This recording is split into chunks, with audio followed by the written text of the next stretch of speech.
Mute. Yeah, please. Yes, please mute yourselves so that we don't have any interruption.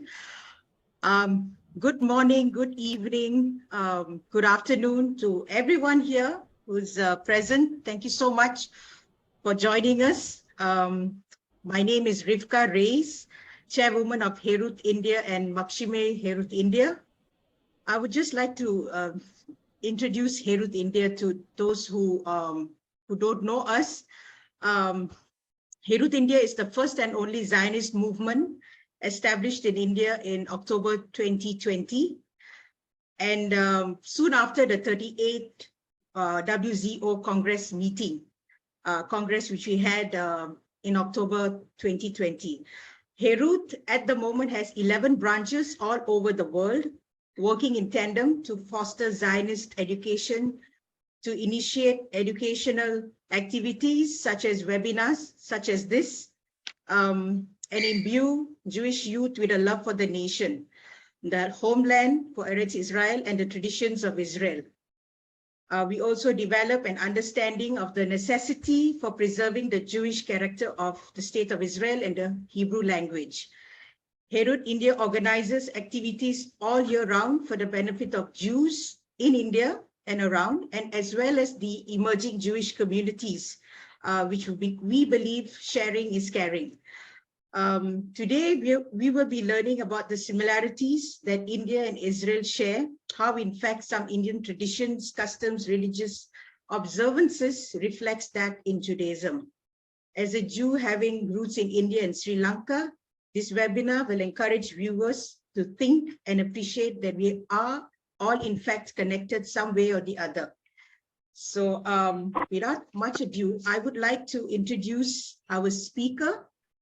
It gives me great pleasure to introduce our distinguished speaker, Professor Nathan Katz. He's a professor emeritus at the Florida International University.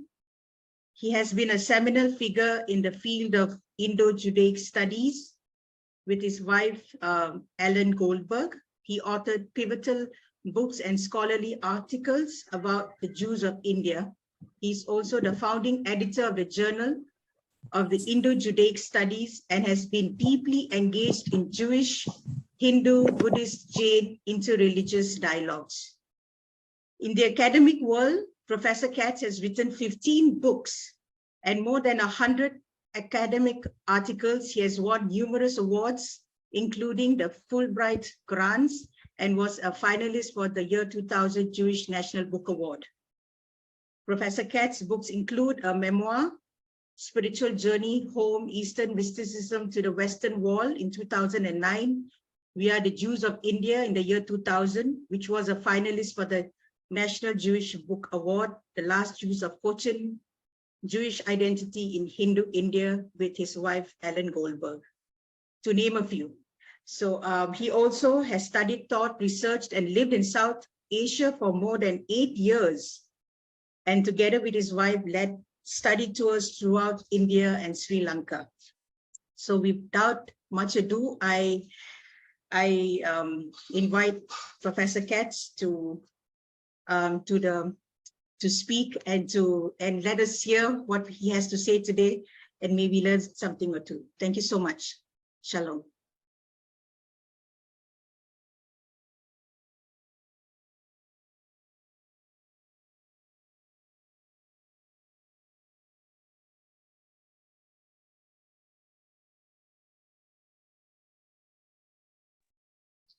Unmute. You didn't hear anything from me yet. Sorry. Let me start over. Thank you, Rivka. You need to start again. I'm so sorry. Okay. Okay. You hear me now, right? Yes, we do. Yes, we do. Thank you. Here we go. So it's just a pleasure talking about the connections, contemporary, historical, between the Jewish people and the peoples of India and the region is now my life's work. It has been front of my mind for more than 50 years. And all the while that I was doing my doctoral research was all on Indian studies. It's in the religions of India. But some of my teachers, my Indian teachers, encouraged me to develop the field that didn't exist at the time of the connections between Jewish culture and Indian culture. So eventually I listened to them. And if I've made any contribution, I've done something academically, but this is, it's sort of academic. It's based on academic work, but it's really about cementing, re-energizing those important connections between our people. So let me just start off with a reflection about what we call oral history. You know, when I was growing up, a little kid, my uncle was the kosher butcher in the town where I lived. And in those days, a kosher butcher was almost a rabbi. You know, he knew his stuff, he studied, he learned, and so people trusted his butcher shop. And he would tell me every chance, I'd visit him in his store after school. I liked him very much. He told me, Nathan, never forget that you're a Kohen. Kohen, it's a hereditary priest in our tradition. Okay, that mattered to my Uncle Harry a great deal. I didn't know what it meant, and I didn't really think much of it. When I did think about it as I started to study religions, I thought, well, that's a very nice legend. That's an oral history. Of course, there's nothing literal necessarily about it, but it is just that. It is a story. Then, still when I was in college, there was a television program here in the United States that was very important. Any Americans, North Americans in the audience might remember Roots, that the African-American writer Alex Haley, who had come here like most African Americans on a slave ship, totally cut off from his roots. But we all want to know where we come from, to know who we are. So Alex Haley went to Africa with just a few shreds of an oral history that his family had told him. Little shreds. And with those little shreds and a very intelligent mind, he was able to trace back where he came from and who his people were. And this book was so profound, and the TV series was so profound, because most African Americans were cut off from their history. Indeed, many of us Jews are too, because my family, my father came from Ukraine. All the records were destroyed. There's nothing there. The synagogues are burned. There's nothing left. So I don't really know beyond my great-grandfathers the best we're able to trace back to my family in Ukraine and the other side in Hungary.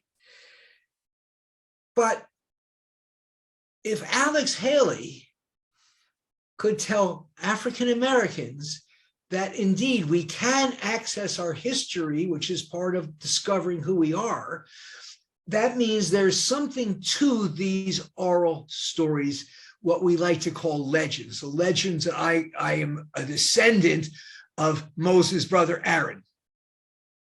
Well, years later, I'm reading and this and that, and I meet some colleagues, and I talk to this guy who I eventually brought to my university to be my replacement, a wonderful scholar named Tudor Parfit, who does what he calls genetic anthropology. That is, he's the guy, among others, who went to Southern Africa because this tribe of people called the Lemba, who had some sort of semi-quasi-Jewish practices. And some people thought they must be Jews somehow or other. But there's no way to know. So Tudor learned that among the Lembas, there's one tribe, sub-tribe of the Lembas, who are the priests for all the Lembas. I guess curious. So he went down there with geneticists and all this, and they did DNA research on this tribe of priestly Lembas. And guess what they found, if you don't already know? They found what has become known as the Kohen haplotype. That is a genetic marker in the blood of almost all Kohanim, hereditary priests, that confirms you descend from Aaron. Well, if that's true for these Lemba who didn't know the name Aaron, but somehow carried on some traditions, Kal Vachomer, as we might say in Talmud, so much more it must be true for me. That this legend that my uncle whispered to me in the back of his butcher shop, very secretively with great importance, actually is more than just a story that if I were to go for the blood test, I'm quite convinced it would show the physical evidence of that I'm really a Kohen. Not that I ever want to test it, but I have faith that it's there. So oral history, I just want to say that it had been the fashion in academic circles to deconstruct oral history. Say that these are just class interests, they're there for a reason, but it isn't, whatever it is, whatever oral history is, it is not history. Well, Alex Haley showed, well, maybe it is. And Tudor Parfit's work with the Lemba, so maybe it is more than just a story. Okay, so I was on a sabbatical doing research, something in Sri Lanka on Buddhist monasticism, what I was trained to do. And my wife and I want to take a little vacation. So I said, you know, I've heard for years, this is the early 80s, about a group of Jews in South India. And it's a place called Cochin or Kerala there. And it's supposed to be very beautiful. And I wonder who these people are. Why don't we take a vacation and go there? So we did. And the rest is history, as they say. We were absolutely enamored of the Cochin Jews whom we met in 1984, I guess it was, and whom we got to know, I think, rather well over 40 or so years since then. And I asked them the question that everybody naively asks, where'd you come from? How'd you get here? Who are you? Who are you is that question. You're Jews, okay, but what are you doing in India?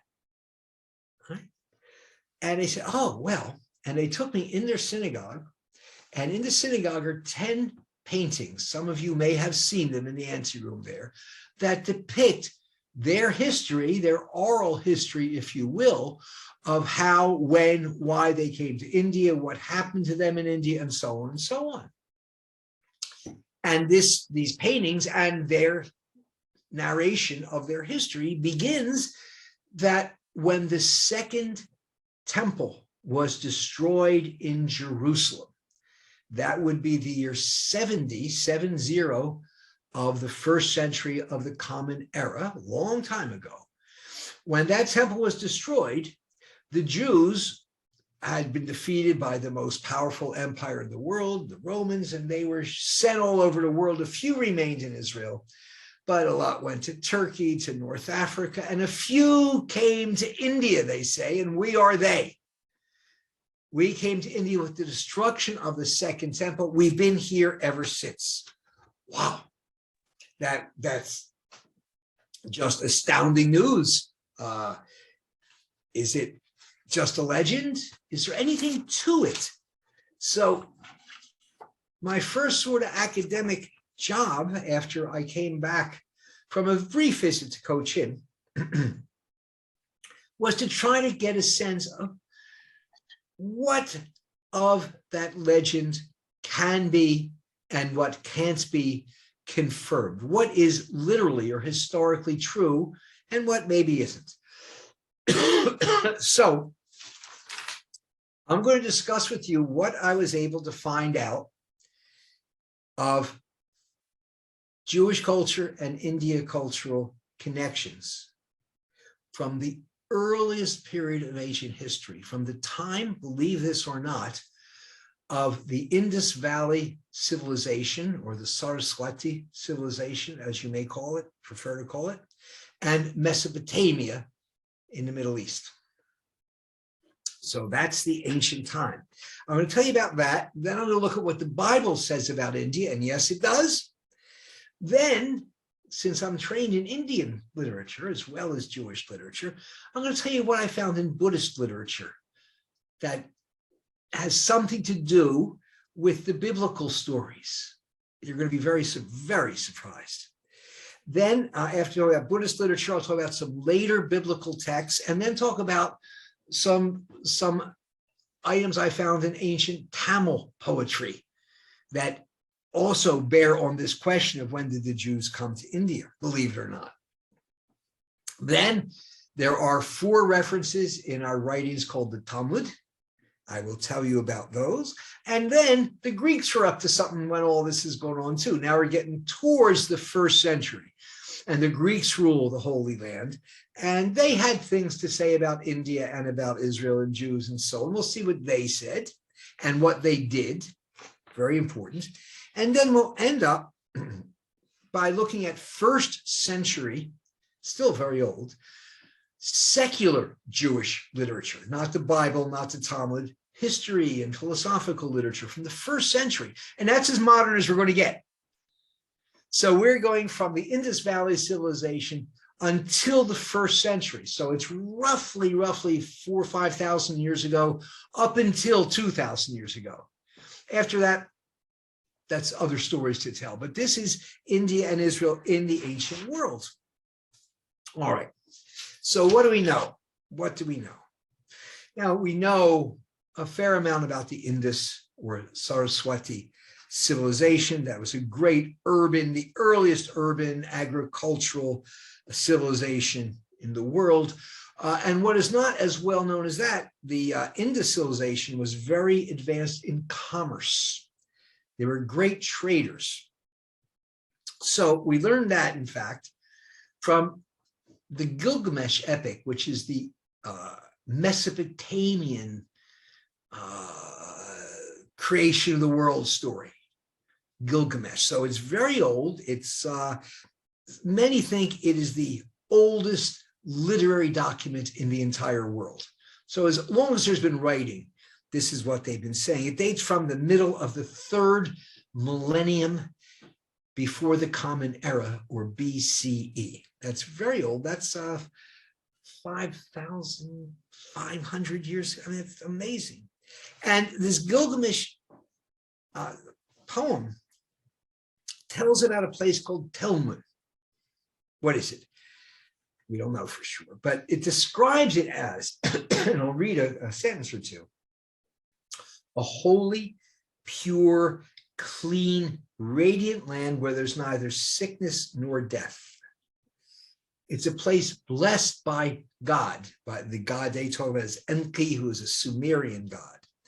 And this God gave them fresh, sweet water, grain abounding fields, and so much so that it became the house of the docks and quays of the land. That is, this Telmun was part of this country, we don't know what, where it was very rich agriculturally, had plenty of good rain, so it had good crops, and Telmun became the place where they'd actually ship and export agricultural products, 3rd millennium BCE. Now, where's Telmun? So we got to look around somewhere else. And here we find in the city of Ur-Kasdim. If you know the Bible, you know that is the city where Abraham Avinu, our patriarch Abraham, lived. This is as far back as we go in our human history, we Jews. So in Ur, again, this place called Telmun is engraved in some tablets that are discovered in Ur. And Telmun, it agrees, that was the place where the trade between Mesopotamia on the one hand and somewhere called Makan and Meluha in that new land, which, well, I'm going to tell you, that's the Indus Valley civilization. And what the plates, these tablets say is that there are seafaring traders by sea, which corresponds with the Gilgamesh epic says, and they were known as Alik Telmun because they came from this place called Telmun. And they brought with them silver, gold, and garnets to trade for pearls, ivory, inlaid tables and combs, beads, and copper. Now, a lot of these items, especially the inlaying tables and beads and ivory, of course, are Indian products. I'm going to say more about that momentarily. All right, so we have an indication, just say an indication of commercial activity between the Indus civilization, which is the oldest thing in India, and Babylonian civilization, Mesopotamia, which is the oldest thing in the rest of the world. So as long as there's been a world, there's been trade between these two areas, South Asia and West Asia. That's the first thing. Second, what's in the Bible? What can we, now the Bible doesn't say India's and so on and so on. It's not that explicit, but there are hints. And what I'm going to tell you is that in the Bible, we have words that are, to a philologist, a linguist, obviously of Sanskrit origin. And we have other words that are from a slightly later strata of the Bible that are obviously from Old Tamil. Believe it or not, there are Sanskrit and Tamil words in our Bible. In the book of Exodus, there was trade between ancient India and Israel. And we know that because there are 4 items that are imported into Israel. And the terms, the items are cinnamon, emeralds, sapphires, and topaz. And those Hebrew words are the same as, or very similar to the Sanskrit words for those items. I'm not done. This is even a better one. In the slightly later book of the Bible called Malachim Aleph, the first book of Kings, talks about King Solomon's court. King Solomon is very important in all this stuff. And King Solomon, you know, was the wealthiest, most powerful, and wisest man that we've ever had, according to our traditions. And Solomon in English is called Shlomo in Hebrew. And this biblical book tells about the temple that Shlomo built, the first holy temple of Jerusalem, and how he lived. And the text says all of King Shlomo's drinking vessels were of gold, and the vessels of the house of the forest of Lebanon were pure gold. None were even silver. That was considered nothing in the days of Shlomo. How did he get so rich? For the king had a ship at sea in Tarshish. Most people think that's where Lebanon is now, where the ship of Hiram came once every 3 years. So a ship came to Tarshish. We're not sure where that is. Some scholars say it's in India. Some say it's in Lebanon. But the ship came to Tarshish, or from Tarshish, we can't tell, bringing gold and silver, ivory, apes, and peacocks. Kopi is the word for ape, whether you're talking Sanskrit or Hebrew. What else did I just say? Peacock, tuki or tukiyim, parrot or peacock, same in Sanskrit and in Hebrew. So these are Sanskrit loan words right there in the Hebrew Bible. And if you have a name of a product that comes from another country, it is a reasonable influence that the product came from that other country and carried the name with it. So as the book of Kings says, so King Solomon, Shlomo HaMelech, exceeded all kings in earth for riches as well as for wisdom. Another one, in the temple. Some of you have been there. You know, there are gates that lead to the Temple Mount.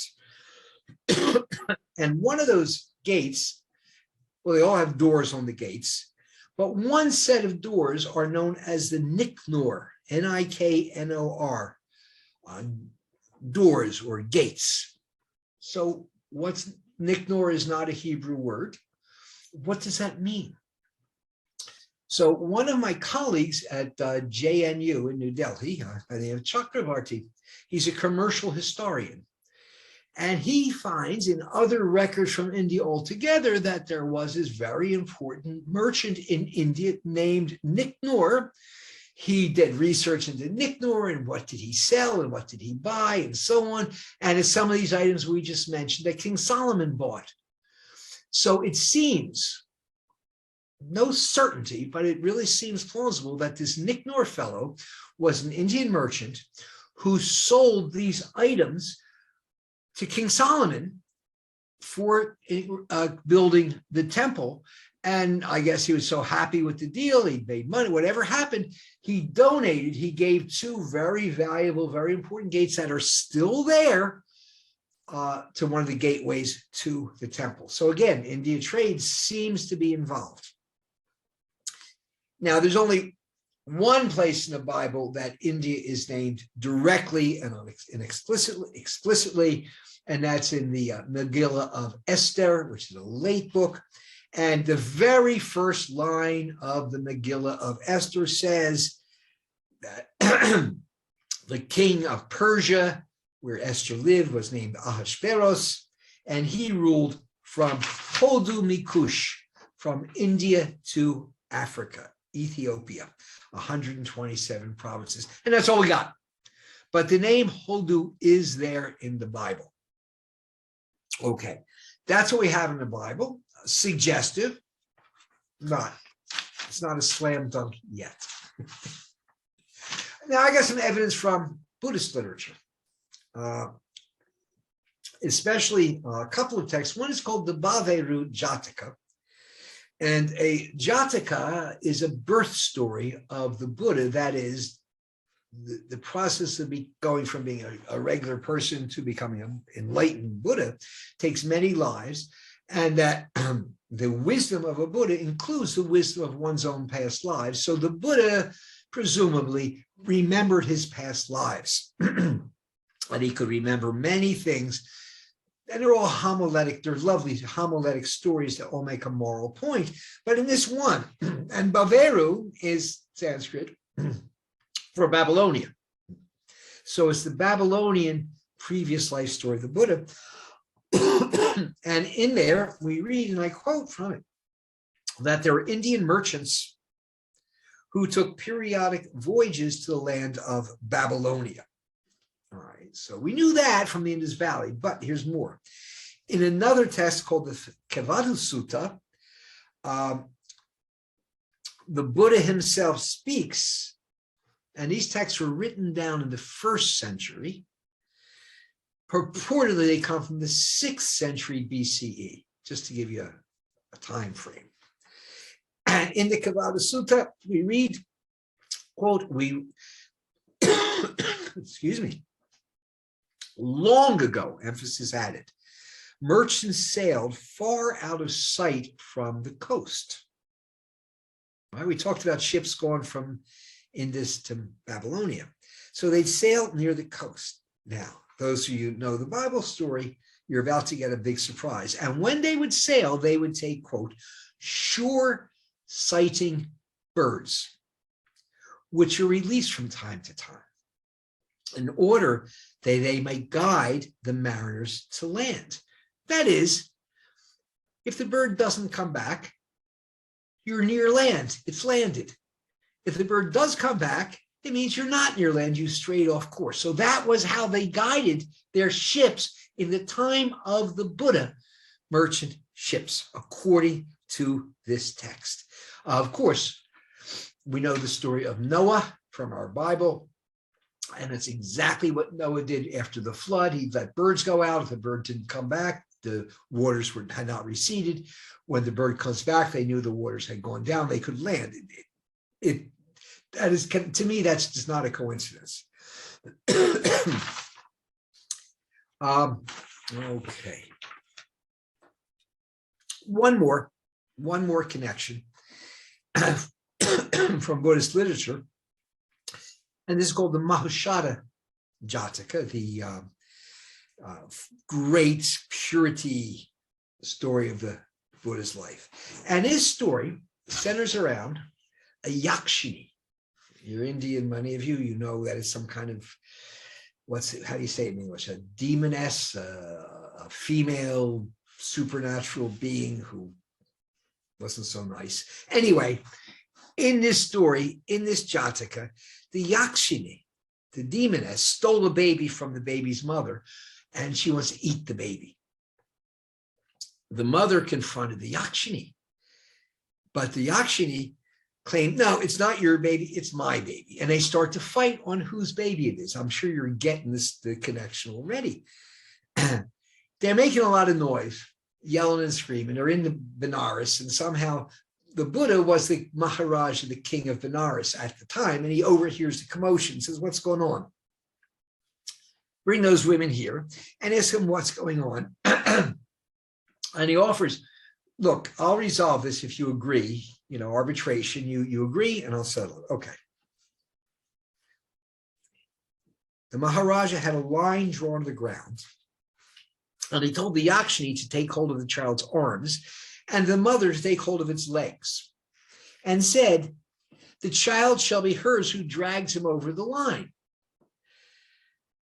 But soon as they pulled on him, the mother, seeing how he suffered, grieved as if her heart would break. She let him go. She stood there weeping. And then the Buddha, the future Buddha, said to the people who were in his audience hall, and again, this is quite, whose hearts are tender to babies? Those who have born children or those who have not? Oh, they answered, oh Lord, the hearts of mothers are tender. Then he said, whom do you think is the mother? She who has let the child, who has kept the child in her arms, or she who has let him go? And she who has let go is the mother. And so that's the end of the story. The child is returned to the mother. And being a homiletical Buddhist story, the yakshini realizes she had done wrong, and she becomes a disciple of the Buddha and attains enlightenment eventually. But that's the story, and that is the Solomon story. I don't have to repeat the Solomon story to you, but it is the same story. In one case, it's the Buddha, who is the wisest man of India, and the other case, it's Solomon, who's the wisest man of Israel. And they do the same thing with the same wisdom. That one, that to me is a slam dunk. There's more, of course. We're going to later biblical stuff, to the prophetic books, Yehezkel, Ezekiel, and Yeshayahu, Isaiah. And these are roughly from the 6th century BCE, which is a little bit after, 300 years after Solomon. And we find in what they write in those books, Tamil words. The word used for rice in rabbinic literature is anichi, which is like husked rice in Tamil. And the Hebrew words for pastry, mulberry tree, cotton, and various spices, not surprisingly, are South Indian words. So I don't know what happened, but the earlier strata of the Bible, we find Northern Indian words, and the more recent strata, it's Tamil.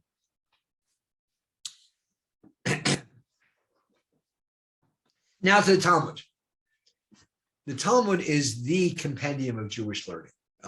Most of you probably know very well what it is, but it's a vast system of commentaries, reflections, legal implications, morals, all how they understand what the Torah says. So 4 references. The first is about pepper, and that should not surprise you at all. There's a verse in Ecclesiastes. I planted vineyards, I made gardens and orchards, and I planted trees in them with all kinds of fruit. Okay, but the commentator of the Talmud says, even pepper. Right? So again, the text says, I planted all these things, and the commentator is even pepper. The commentator is Rabbi Abba Bar Kahana, who's a major Risha, in the Talmud. And he said, where does this pepper come from? He says, Solomon made use of winds and he sent to India. Now I'll explain that. Winds are ruchot, ruach, ruchot. So there are winds. Now I'm going to make sense of that pretty soon. But what are those winds and what do they have to do with pepper? A lot. The second reference in the Talmud is in Pirkei Avot, whereas again, the word pilpul, pepper. But in the Talmud, some of you know, what does pilpul mean? It's how you discuss, how you learn Talmud. There's two of you sitting together and you have fiery, sharp debates to learn. And that's called pilpul, which literally is pepper, because it fires you up, right? So, and you'll see it. A little story, 1990, the Dalai Lama invited a bunch of Jews, 8 of us, to be his guests to learn about how do we survive, all this great stuff. And so I'm sort of there because I can speak some Tibetan, and I'm sort of a cultural interpreter to the rabbis who, don't know what's going on generally. And I got to show you something. So I go to a monastery where the young monks are studying the way they study. Have any of you ever seen Tibetan monks learning? I tell you, except for the clothes, you could be in a yeshiva. They yell back and forth. They make points. They argue. They discuss. They win. They lose. It's fiery. And nothing I've ever seen anywhere in the world resembles what we do in yeshiva so close as what Tibetan monks do in their monasteries in their learning. The moment I took the rabbi and said, look what they're doing there. It's a yeshiva, they said. Lamavdil, it is. So that's another use of the word pupil.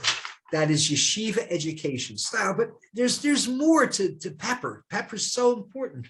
Yeah, it means debate. That's one thing. However, at this time in history, pepper was the #1 most valuable commercial product on the planet. Pepper. Now it's, I don't know what it is now, microchips or diamonds or whatever it is. For a while it was gold, maybe it's petroleum, whatever it is. It was pepper through much of the medieval period. The richest people in the world controlled the pepper trade because that's where the very big money is. And it is said, I don't know, The Rise and Fall of the Roman Empire by Thomas Gibbon. And that was a book that when I was a kid, every college student read at some point. But it's the history of Rome. And this is the book. And Gibbon writes that, why did Rome fall? He said they fell because they went bankrupt buying pepper from India. How about that? And to return a compliment, in India, a word for pepper, other than pupil, is yavana priya, that which the Greeks, yavana, love, priya. So it's like pepper means yavana priya, the beloved of the Greeks. So much was that trade. Now, yeah, pepper was quite literally in those days worth its weight in gold. Now, to tie this more, there's only one place in the world that pepper originates. Now it's grown many places, but the only place is the Malabar and Sri Lanka. That's where pepper is indigenous, the only place. Now, at this time, everybody in Greece and Europe and everywhere in the world wants pepper. The only place you can get it is Malabar, Sri Lanka, that area. So guess what? There is an incredibly profitable trade that was fought over and contentious because it was very profitable in pepper between the Malabar and the Western world via Israel. And it gets too much detail, but I was able to track down how this was shipped, where it went. They went on these shore-sighting boats and they go up the Red Sea and they truck it up, by caravan up to Israel, from where it go by another to be transshipped and then over to Europe. And it is said that the price of pepper in the marts of Malabar compared with the what it fetched in European markets, it went up 2,000%. So there's a lot of money in it. And of course, the Jews and Jews were very prominent in the pepper trade, but this is a little bit later. Jews haven't gotten to India yet. But when we got there, pepper was a big business we were in. Now, the next part is about the Greeks. Now, something happened in that first century that was what scholars call epic making. Now, before this event, to get from the Middle East, from wherever they went from Aden and Aden, from that part of the world to India, took about 4 months with these shore sighting boats. You know, they go along following the coast. It was very, very slow that way.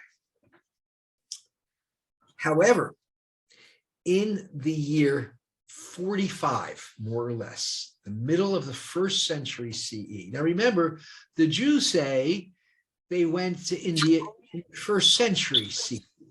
Okay, this happened just around the middle of the first century. And there was a navigator, a great Greek sailor named Hippalus, something like that. And he discovered the monsoon winds. And the monsoon winds were very regular, and they would carry ships from the Middle East to India every spring.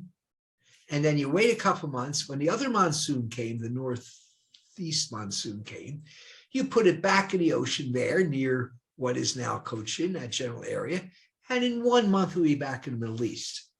So it's like constructing the interstate highway system. Or, you know, it cut the journey down from 3 to 4 months to 1 month. Some of you have business minds. You can imagine how much more profitable they made this pepper trade, which was already the most profitable business in the world. So I'm sorry, it took 30 months. I was wrong for Skylax to get there. Now it's just 1 month. Now, the place where they went, the port in India, has a number of names. The Greeks called it Muziris. And in fact, today, the government of Kerala has the Muziris Project, which is to redevelop the ancient churches, mosques, synagogues, palaces, and so forth in this historically profound area. And they use the old Greek name Muziris. It's the city the British called Cranganore, and in Jewish literature, it's always called Shingli. I'm not sure why, though. I think they got it mixed up with Sri Lanka a little bit. But anyway, Shingli, Muziris, Cranganore, Kundalangur. Okay. So this was the port in the southwest coast of India that was the center for all this commercial activities. And the Greek historian, anyway, so that got, the more commerce, the more interest it was. So at this time, and one other Greek source I want to bring in. First, there's the monsoon, the trading, and so forth. But there was a philosopher named, a historian called Megasthenes, a Greek philosopher. And he came up with an idea that became very popular, that as the Brahmins are to India, so the Jews are to the Middle East. Aristotle said, Jews are the Brahmins of India. That is an intellectual caste, I guess, for lack of a better word. And Aristotle taught that the Jews are descended from India's Brahmins, making them, quote, as Aristotle wrote, the heirs and torch bearers of the Indian sages whose disciples they were. So we, Jews, according to Aristotle, got our wisdom from the Indian Brahmins, which we brought back to the Western world and spread. Now, I know if you're a religious Jew, that's utter blasphemy.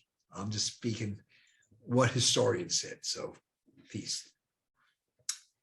Let me look at this interaction and, frankly, the deep respect ancient Israel had for India. Let me look at it from two Jewish sources. That's going to do it. The first is Josephus. And Josephus was just, how can I say it? He was the first real historian in the world. He wrote histories of the Roman wars.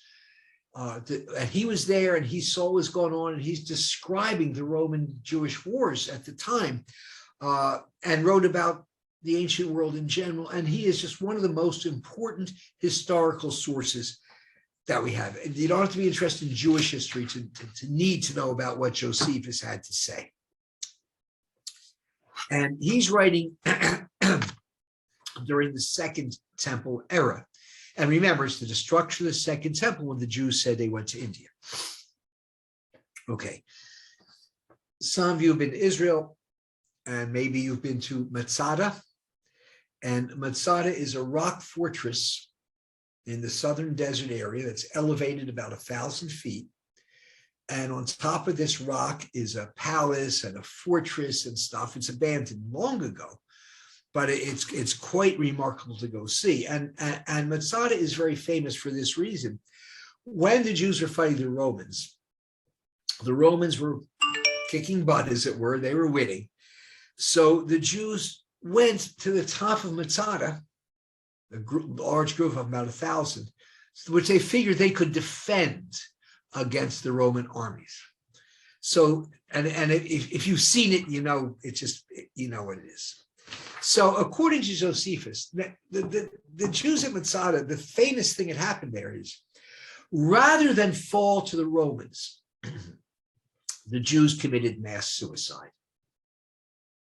And today, in modern Israel, in Zionist mythologies, ideas, that is a great important event to show how important to us Jews our independence and sovereignty has always been. So that when young Jews join the IDF, the military, they have an induction ceremony on top of Masada. It's a tremendous, it's symbolically of great importance to Jews. It's where we held out. However, from a religious point of view, suicide is you don't do that. It's just, for 1,000 years, Jewish thinkers had a hard time justifying the mass suicide because that goes against Jewish principles. All right, so Josephus explains it this way. He says the leader of the Jews in Masada was a man named Eleazar. And Eleazar is saying, look, it's better for us to commit suicide than to fall to the Romans. They'll rape our women, they'll steal our stuff, they'll kill the men, you know, what victors did in wars in those days, and maybe still do somewhat. But Jews say, no, we don't commit suicide. We don't do that. That's not our religion. So Eleazar makes this argument, that argument, nowhere. So he comes to his last and final argument, the one that convinces the Jews to undertake this mass suicide that's hugely controversial ever since. According to Josephus, Eleazar addresses the Jews who are with this fateful decision. And Eleazar says, and I have to read a little bit, we ought to become an example to others of our readiness to die. Yet, if we do stand in need of foreigners to support us in this matter, let us regard those Indians who profess the exercise of philosophy. Let that sink in. Eleazar is saying, according to Josephus, and if Josephus says it, this was an important idea at the time. He's saying we should be ready to die, but if the Indians are not afraid. These, the philosophers of India, have such a desire of a life of immortality that they tell other men beforehand that they're about to depart, and nobody tries to stop them. Everyone thinks them happy for their choice and gives them letters to be carried to their familiar friends that are already dead. So firmly and certainty, they believe that souls converse with one another in the next world. in order to their getting their soul a separation from the body in the greatest purity, they will die in the midst of hymns and commendations made to them. For their dearest friends conduct them to their death more readily than do many of mankind conduct their friends going away on a journey. But this is a long journey. And those who weep when someone dies are looked upon with scorn by others who understand those who are dying are really the happiest people because they're going to the next world. So are we not ashamed, Elazar says, to have lower notions than these Indians? Our own cowardice would lay a base reproach upon the laws of our country, which are so much desired and so imitated by all mankind. So Josephus wrote that the Jews at Masada were convinced by this argument and that the martyrdom proceeded. So it's been for thousands of years, it's been a perplexing issue. Why did the Jews do that? We're not supposed to do that. And the answer from Josephus, he realized that's a tough question. Because if these Hindus over there have such strong faith, how can we who have direct experience of Hashem from Mount Sinai, how can we have less faith than the Hindus? Shame on us. And it worked. So again, the idealized concept of India in the first century. At the same time, the greatest philosopher in the Jewish world at the time was named Philo. He lived in Alexandria in Egypt. And he idealized these Indian philosophers. He called them gymnosophists, philosophers. And there's an interesting story that Philo relates. There's a fellow named Calanus, who was one of these gymnosophs, one of the philosophers of India, Hindu. And the Greeks tell the story of this Calanus, and so does Philo. And the Greek sources, Alexander the Great met with Brahmin ascetics in northwest India. This is probably quite historically legitimate. There are texts that describe discussions between Hindu and Buddhist renunciates and Greek philosophers. We have those documented, so it did happen. So he was so impressed by these two guys, they invited them to come to Greece to teach their wisdom. And they said no, and then he forced them and dragged them to Greece. Still, one refused to do it, and he's considered intransigent, while the other one accepted and is considered courteous. So in the Greek version of this story of Calanus, the ones who refused to leave India are graceless, and the one who does go to Greece, well, he's considered gracious. That's what you should do. But Philo sees it exactly the other way. He sees the guy who goes to Greece as the one who assimilates, and the one who stays in India as the one who's faithful to his tradition. And Philo turned it entirely around. He said, no, this Calanus actually committed suicide rather than go to Greece because he was courageous. He burned himself to death, not to escape old age and sickness, but Philo says, but rather to free himself from a strange manner of life that has been imposed upon him against his will. In choosing death, the sage chooses liberty. And so, like Josephus, Philo had an inestimably high opinion of India and Indian people and Indian religion, first century Israel. Now, conclusion. The Jews say they went to India when the temple was destroyed late in the first century. So what do we know? What is for certain? One thing we know that I just told you is that the two leading Jewish intellectuals in the world, probably Philo and Josephus, two of them, admired India so greatly and their philosophic and religious traditions. So India is a noble place. In Jewish consciousness. So, the discovery of monsoon winds in the year 45, which meant by the year 70 or 72, they knew it's not so hard to get to India. You can do it in 40 days. You just go down to Aden or wherever it is, you get in a boat, you put up the sails, you're there. So Indian people were admirable, and it wasn't that hard to get there.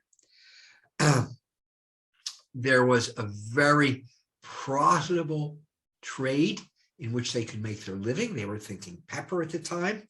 And the Romans had already built a city there and even built a temple to Zeus in Muziris or Shingli or Kranganur or Kudungalur, whatever we call it, which was the first place that Jews settled in India.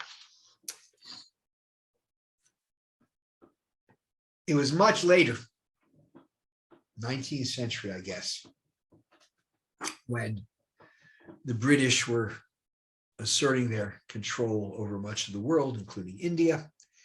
And it is at that time that the great poet of the imperial enterprise, Rudyard Kipling, wrote that east is east and west is west and never the twain shall meet. Well, there's more to that quote, but that idea of the two halves of the world, east and west, being so different and mutually inscrutable and alien to one another, that's the idea that was dominant as the imperial enterprise was ongoing. But we see, long before anybody thought of being imperialistic or anything like that, the general sense of India, of this land, was one of great respect, hospitality, profundity. And so East and West not only met before, but they had been meeting continuously as long as there has been civilization. Now, what we learn from one another, what we do with one another, and all that, that's another story that is very long and very fascinating. And that I like to think about and sometimes speak about. But the relationship, Indo-Israeli relationship, is more ancient than anybody could imagine. It's 5,000. It's as old as Hinduism or Judaism. That's how old it is. It's as old as civilization. We're not strangers.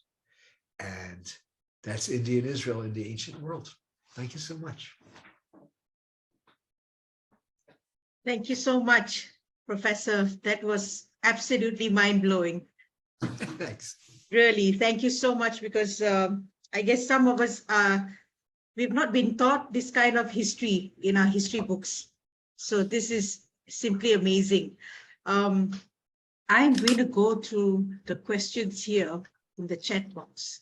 Sure. Yeah. Okay. Nathaniel is from Kollam, in Kerala. I have a Judeo-Assyrian background. My grandpa used to tell me about how we came here, etc.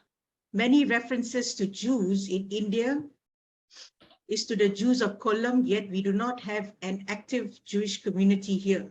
The only proof we have is the Trishapalli copper plates given to my forefathers Marwan Sapirisho and many oral traditions.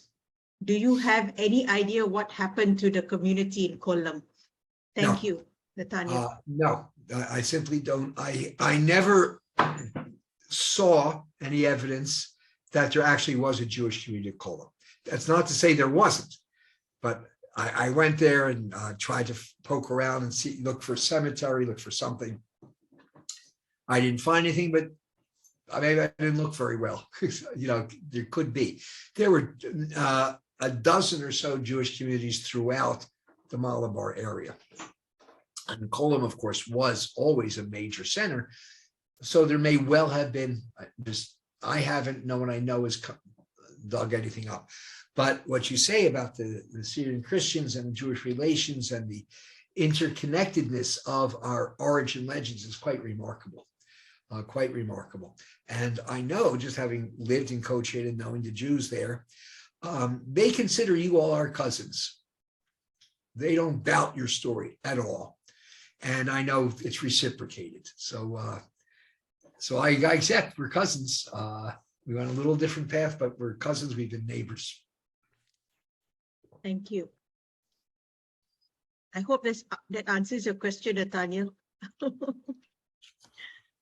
Okay. Liji Abraham. There are oral traditions among few Christian groups in Kerala tracing their lineage of Jewishness. As there is no historic evidence except oral traditions, what are the ways to trace the history, or is there any way to authenticate the traces of Jewish lineage? There is a Hindu community called Brahmins in Kerala. Their practices are quite similar to Jewish customs. What could have been the reasons to have the similarities of customs, Jews in their daily and religious practices? Good question. Wow. Thank you, Liji. Thank you. Thank you. Let me try the second one. The similarity in customs. I don't know. However, I have my own theory about religions. You know, if you take a religion course in university or just read anything, there's Eastern and Western religions, Abrahamic and Dharmic religions, whatever. And yeah, that's true. Clearly, the so-called Abrahamic religions do share certain mythic and theological principles in common, but we differ quite a bit too. And in a similar way, most of the Dharmic religions share some cosmological ideas, but there are important differences, similarity and differences. But if you all right, let me go back to the story. I was a scholar in residence on a cruise of Jewish Southeast Asia. This nice gig. And we're at a Hindu temple in Bali. And the clients on the tour are Jews. So I'm trying to show them what a Hindu temple is. And somebody says to me, this is nothing like my synagogue at all. I can't relate. And I don't know, it came to me like that, and it was a good answer. Don't think about your synagogue, think about the temple of Jerusalem, and then look at this Hindu temple. And then you will see the parallels very clearly. And I pointed some things, look at this. Oh, that's what we used to do. And that's pretty true, actually. I think there are two kinds of religions, or just to make a point, there are old and new religions. And the old religions all share certain things in common, and the newer religions all share certain things in common. Now, this, I could talk for a long time, but the old religions, I'm thinking mostly of Hinduism and Judaism, but it could also hold for many, what do we call them today, indigenous religions as well, Chinese traditional religions. All of them have these features. They're very concerned about issues of purity and pollution, whether it's in the family or going to the temple, or purity and pollution are dominant, very key ideas that are not so important. The new religions, I think of Islam, Christianity, and Buddhism. They grow out of the older religions. So purity and pollution. Place. The older religions are wedded to a place, the Holy Land, and or a people. Now, India, you can only, for the longest time, you couldn't really practice Hinduism outside of India. Things have changed. But if you went outside of India, even 200 years ago, and you came back, you had to reestablish your Hindu identity through ritual life. You had lost it by being out of India. So to be a Hindu, you had to be in India. Not true now. They changed that. Wherever there's a temple, that's a place you can be a Hindu. There are temples all over the world, so it works. But 150 years ago, there were only temples in India. So what if you're a business or something? You had to go out. You had to come back and reassume ritually your role. So place. Now with us Jews, it's a slightly modification. We lost our home. So we talk about the Jewish people as the locus for the Jewish religions. Now that we have Israel, Israel is the locus, the place where all this happens, just as India is for Hindus. And you get Native American groups that it's these mountains that are precious, that are sacred, not these. Each nation, each Native American nation has its own sacred geography. and their disruption, their dislocation from their sacred land is profoundly tragic, as it had been for us Jews too. So they share purity and pollution issues, and they share place and peoplehood issues, and the traditional religions are for people who are born in them. Neither Hindus nor Jews go out trying to convert anybody. And that's one reason we get along so well, frankly.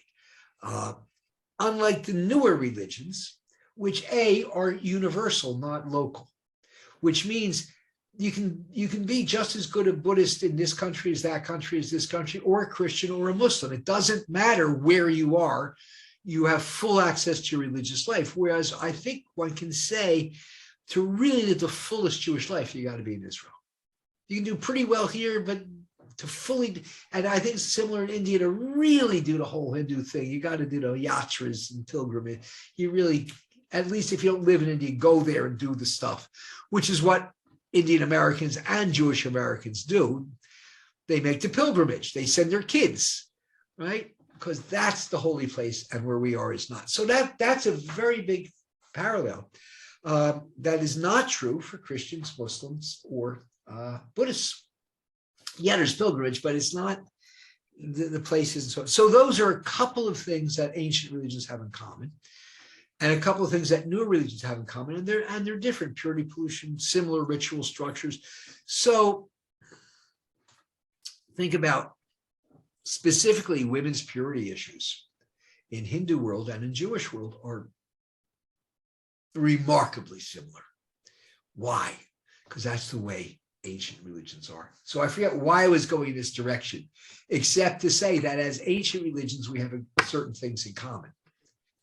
That, yeah, with religions that grow up in the same geography as us, our case, Jews, Muslims, Christians, your case, Hindus, Jains, Buddhists, Sikhs, they have certain things in common, but just as important as the geographic and cultural aspect is the antiquity of the religion. So I think I'm never surprised when Hindus and Jews have, you walk around the bride 7 times at the wedding, for heaven's sakes. How much more detail can you get it, you know? Exactly. Yeah. Okay. That's true. Thank you, Professor. Natasha has a question here. Are Indians descendants of Avram Avinu's other children, or Noah's son of Japheth? That's a story. That's a story that I've never tried to authenticate historically. I want to say at this point of our knowledge, it can't be authenticated. Maybe, but it would take some amazing work. Though there are interesting reflections in Jewish literature. What does it mean that Abraham sent his 3 sons to India bearing gifts? Because we all know, says in the commentary literature, India is the richest place in the world. That's how it was seen too, not only wisdom and stuff, great wealth. So we're poor, we can't send them. So the rabbis thought, oh, we sent them spiritual gifts. We taught them some Jewish ideas that they adopted in their religion, which is very interesting because Philo is saying we took Hindu ideas and put them into Judaism. I'm happy to say we influenced each other and not say which was the priority. Okay. Could the professor consider some of our Judaic traditions and stories come from older religions like the Sumerians? It's not older. Well, I talked about the Sumerians a little bit, and some of their ideas certainly are ideas that we share. But really, you can't, all right, here it is. Living religions, you can't get older than Jewish, Judaism, or Hinduism. Historic religions that we don't know what, that ceased to exist. Yeah. But really, we are the only 2 that have maintained a tradition so long. In fact, some say, I see this often, Beirut publishes these kind of things. It's true. There's no other country in the world than Israel that has the same language, same religion, same people as it had 3,000 years ago. True. Anyway, just to think about. Okay, going forward.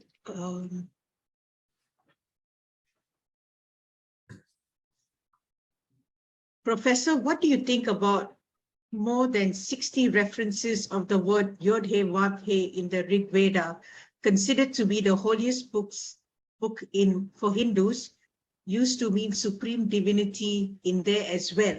Rig Veda is considered to be compiled around the period when Saraswati River was in its fullest might, before getting extinct around 4,500 years ago. This is from Mordecai. Mordecai, please share with me any source in the Vedas to that name. I'm unaware of it. It would be absolutely astound me and be extremely significant. So if you I will share with you. I will share with you. Please. I will share with you. Right. Yeah. You can get my email from Rivka or Sure. something. I'm very curious to know. Thank you, sir. Sure, Professor. Okay, there's a question from Jeff. You mentioned they did DNA test on Kohanim. Did they do Levites and Israelites? First question. No, we have no such test. We don't know. We don't know of any genetic markers.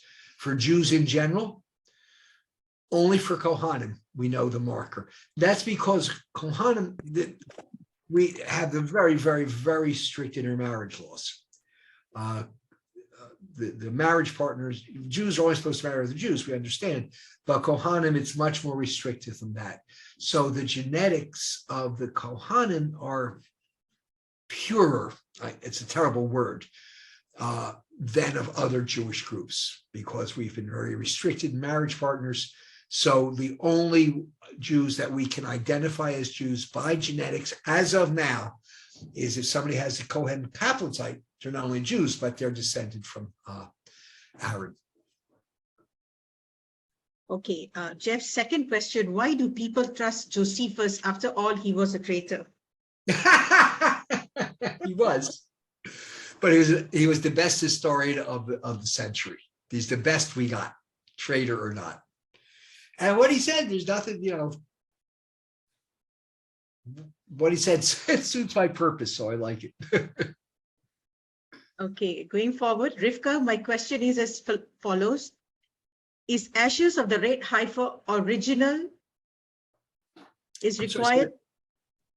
Is the ashes of the red heifer original? Is required to perform the 10th red heifer ceremony? And if it's not traceable, what do you do? What do you mean traceable? If it is not discovered. If what? You have to find the heifer. You have to find the animal.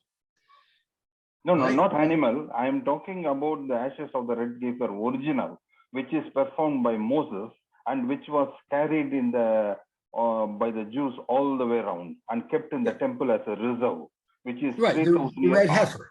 Original.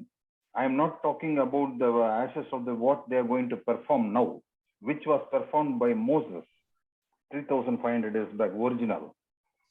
I'm sorry, I don't know. You're going to have to give me a reference. I can find out what you're referring to, and then maybe I could know, but I don't. I don't know if Moses doing that. No, Professor. What I mean is, according to Numbers 19th chapter, the first red heifer sacrifice was done by Moses himself and Eliezer the priest. According to Numbers 19th chapter. Okay, Numbers 19. 19th chapter. The red heifer sacrifice. Yes, this was a treasure kept in the temple inventory, always maintained as and branded as red heifer, ashes of the red heifer original. And this one has to be mixed with the present 10th for the continuity and establishment of the ritual purity, biblical purity. Of course, that's what it was for. Can you just throw some light on this subject, just if you are aware of that's it. It's very mysterious. It's one of the one of the mysterious laws that we can't possibly understand. But somehow if we burn and sacrifice this red heifer and we take the ashes and mix them with water, that can purify us from the worst of the impurities, and nothing else can. And that's why, since the temple was destroyed, we, all of us, live in a state of impurity, which is why some people, non-Orthodox, but other Jews, reject the status of the Kohanim today because we're all impure. And how that could be reinstated when the temple is rebuilt is a matter for people much wiser than I, but presumably it could be. But you need a temple first. Thank you, Professor. Thank you. Thanks. And I think the second question has already been answered by Professor. Thank you, Edmund. We go forward. Okay, I think that's it. Is there any more questions before we wrap it up? It's already 9 p.m. here in India. Oh, gosh. That's right. 10.5 hours. Yes. I have a question, Sister Revka. Yes, please. Go ahead, Brother Obadia. Professor, I would like to know whether the Jewish temple was built first or the Hindu's temples came first, because I see the same resemblances, like Holy of Holies, holy place. There are. And yeah. There are. And I've written about that. I wrote an article on the synagogues of South India, where I talk about the obvious parallels between the Hindu temples in that location, but in general, and the synagogues there. But the Garbhagriha is the Sanctum Sanctorum, is the Aron. I'm sorry, I'm using foreign words. You'll get some of them, but yes, where the holy object is kept, whether it be the Torah scroll or whether it be the Vigraha or Murti of the deity, those are similarly positioned. And frankly, the kind of worship that happens in a temple is very similar.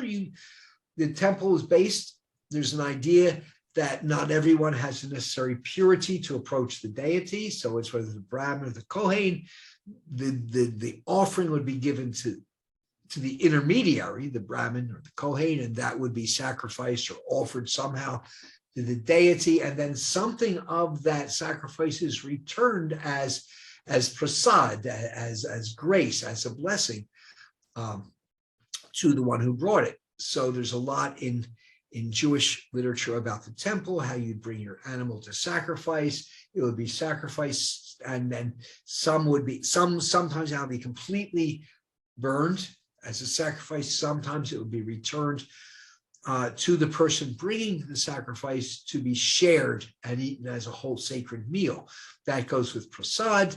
In Hindu temples, that goes with the Jewish. Again, the temple behaviors are remarkably similar in many, many, many ways.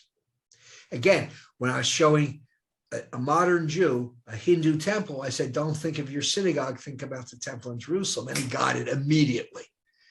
It's obvious. So yeah, my question is the temple, or the Jewish temple or the Hindu temple, what was the first? What came first? No idea.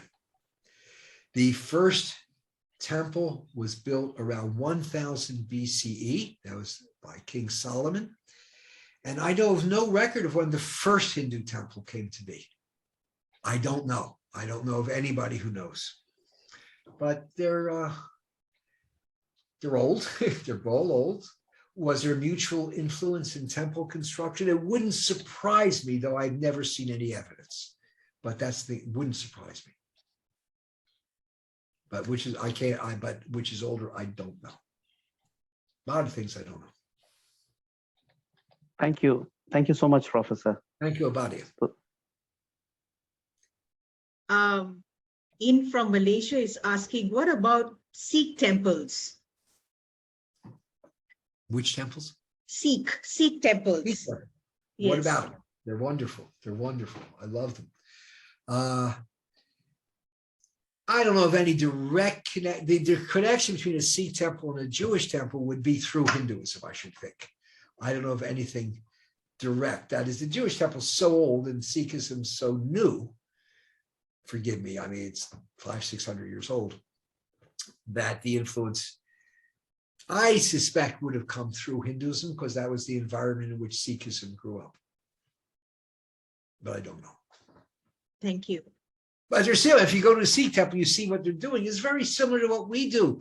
You know, they take out the book, they parade it around, they chant it. It's so beautiful. And that's basically what we do in our prayers. We take the Torah out of the ark, we parade it around, we worship it, and we learn it.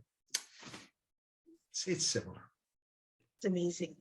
Amazing the similarities we have. Yeah, I'm not saying there's a historical link necessarily there, except maybe indirectly. It's just we're all human, I think. That accounts for a lot of similarities. Absolutely. Okay, before we wrap it up, one last question. Okay. Anyone? Okay. Okay, so Yes, Ravika, can I ask one question, please? Yes. Since you have time. Professor, your name ends with Katz. That means you belong to the family of Aaronites, Kohanic family. That's exactly what it means. Yes. The Katz means which Europe, Ashkenazim, or who named which country? I always thought only Ashkenazim were named Katz, but it's not true. There are Sephardim named Katz. There was a very well-known rabbi from Yemen who came to India and who taught in India for a lot of years, and he was rabbi. His name was Katz. So Katz it's neither Ashkenazic nor Sephardic, and it means Kohen Tzedek, the righteous priest. And it was first. It is. If you look at Ripley's, believe it or not, it's the oldest surname in the world. It starts with Aaron, and it's still in place today. I don't know if I can believe everything that Ripley says, but it goes back to great antiquity. Yes. Just as many Indian very old. we have one last question here. Does Professor feel that the sacrificial system was meant to be temporary until we learn to be responsible for our own shortcomings? Last question. That's a fabulous question. And that question is a tremendous controversy within the Jewish world itself. Many Jews take it, no, this is exactly what you do to retain your purity that has been lost, and it is what it is. Maimonides, no less, said, no, it's symbolic, and there's a time when we won't do animal sacrifices. But Maimonides said that time has not come yet. But Maimonides saw those as a temporary, albeit very long-lasting way of worshiping God. But it is temporary. Others say, no, we want to build that temple and we want to go back and I can have my job back, they say. Okay, I think that's all for today. Thank you so much, Professor Katz. Thank you all, one and all. It was a privilege to have you. Thank you so much, everyone, for joining us from all parts of the world. We have Malaysia, South Africa, US, and India, of course. Thank you, and I appreciate your presence, your time spent here, and have a wonderful week ahead. And stay blessed. Shavua Tov, Laila Tov to those here in this part of the world. Thank you. Namaste. Thank you. Ravika, thank you very much. Toda Rabba. Toda. Will you have such programs in future? I will. Thank you so much. Thank you. Extremely thank you. Thank you, madam. Appreciate it. Thank you. I'm Professor, very good of you. Appreciate it. You're welcome.